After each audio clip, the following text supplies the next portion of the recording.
नमस्कार प्यारे दर्शकों, आप सभी का स्वागत है प्रयागराज गुरुकुलम यूट्यूब चैनल पर। आज के विषय वस्तु में हम जानेंगे कुछ महत्वपूर्ण वास्तु टिप्स जो कि बहुत ही आवश्यक होता है। तो सबसे पहले, यद्यपि किसी भी व्यक्ति के घर में धन आता है या जाता है, तो सबसे पहले आप यह समझ लें कि धन के जो अधिष्ठाता हैं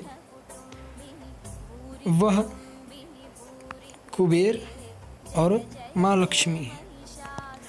माँ लक्ष्मी जब साथ में आती हैं तो उनके साथ में ही अलक्ष्मी भी आती है, चूँकि माँ लक्ष्मी और अलक्ष्मी दोनों बहनें हैं। अब यद्यपि आपके घर में लक्ष्मी आती है तब तो सुख शांति सब कुछ रहेगी, और यद्यपि अलक्ष्मी आ जाती हैं तब आपको काफ़ी प्रकार की समस्याएं हो सकती हैं। तो सबसे पहले आप यह कार्य करें कि 5 लाल मिर्च ले लें और 1 नींबू, हो सके तो 7 लाल मिर्च ले लें और 1 नींबू एक धागे में लगा करके आप अपने घर के मुख्य द्वार पे इसको लगा दें। जिससे होता ये है कि माँ लक्ष्मी को मीठी वस्तुएं पसंद हैं और अलक्ष्मी को तीखी तथा खट्टी वस्तुएं पसंद हैं। जब माँ लक्ष्मी और अलक्ष्मी जी साथ में चलती हैं तब ये दोनों बहनें अपने हिसाब से जो वस्तु उन्हें प्रिय है उस वस्तु के पास चली जाती हैं। अब जैसे यद्यपि आप घर के समक्ष एकदम सामने ही मिर्च और नींबू लटकाए हुए हैं, तब वहाँ पे ये होगा कि अलक्ष्मी जो रहेंगी वह आपके द्वार से ही चली जाएंगी, जिससे आपके घर में कलह इत्यादि नहीं होगा। और लक्ष्मी जो रहेंगी वह आपके समस्त घर में भ्रमण करेंगी, जिससे आपके घर में धन धान्य की कमी नहीं होगी।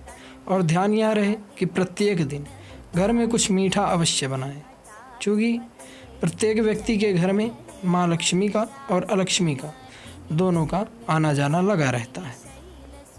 अब बात करेंगे हम दूसरे उपाय की। तो दूसरा उपाय यह है कि जैसे कभी कभी किसी भी व्यक्ति को नज़र इत्यादि लग जाती है, तब उसमें ये होता है कि अब क्या किया जाए। तो उसके लिए एक बहुत ही सरल उपाय है। सबसे पहले आप एक सफ़ेद कपड़ा ले लें और उसमें कम से कम 151 ग्राम, ध्यान रखिएगा 151 ग्राम यही सिंपल नमक उसमें रख दें, और उसको जो हाथ में कलावा पहना जाता है उसी कलावा से उसका बढ़िया से उसको बांध दें। अब उसके पश्चात लक्ष्मी स्वरूप उसको समझ करके उसकी यथोपचार विधि को द्वारा पूजन इत्यादि कर ले। तत्पश्चात उसको घर के मुख्य द्वार पर लगा दें। जिससे होता ये है, देखिए वैज्ञानिक ने भी यह सिद्ध कर दिया है कि नमक अर्थात NaCl में ऐसा गुण होता है जो कि नकारात्मक शक्तियों को अपने अंदर समावेश कर लेता है। तो यद्यपि आप जिस दिन इसको अपने मुख्य द्वार पर लगाएंगे उससे 21 दिन बाद यद्यपि आप उसको खोल के देखेंगे तो उसके कलर में अर्थात रंग में कुछ आपको अंतर समझ में आएगा। अब हम बढ़ते हैं अपने तीसरे वास्तु टिप पे। तो सबसे पहले आज के समय में एक चीज़ बहुत सामान्य है कि प्रत्येक व्यक्ति को यद्यपि काल सर्प दोष इत्यादि रहता है, तो नियम तो ये है कि उस दोष की शांति करवानी अत्यंत आवश्यक है। यद्यपि आप इस विषय में जानकारी प्राप्त करना चाहते हैं तो स्क्रीन पर दिए गए नंबर पे आप संपर्क कर सकते हैं। बाकी एक अन्य उपाय और भी है। सर्वप्रथम आप ब्रह्म मुहूर्त में उठ करके स्नानादि क्रिया से निवृत्त हो जाएं। तत्पश्चात आप अपने नित्य पूजन इत्यादि को कर लें। उसके बाद आप भगवान शंकर की यथोपचार विधि से पूजन करें और ध्यान यह रखें कि उन्हें समी, एक समी होता है जैसे तुलसी दल होता है वैसे शमी होता है। शमी भगवान शंकर को अवश्य ही चढ़ाएं और कम से कम 2 से ढाई घंटे बाद वही शमी का पत्र लेकर के लाल कपड़े में लपेट लें। हो सके तो शनिवार या मंगलवार का दिन हो, उसमें लपेटने के बाद जो हाथ में कलावा बांधा जाता है उसी कलावा से उसको अच्छे से बांध दें। तत्पश्चात इस कपड़े में उसे बांधे रहें और जहाँ पर आप सोते हैं जो भी हो वहाँ पे उसको आप अच्छे तरीके से बांध दें। इससे ये होगा कि आपको बुरे स्वप्न नहीं दिखाई देंगे।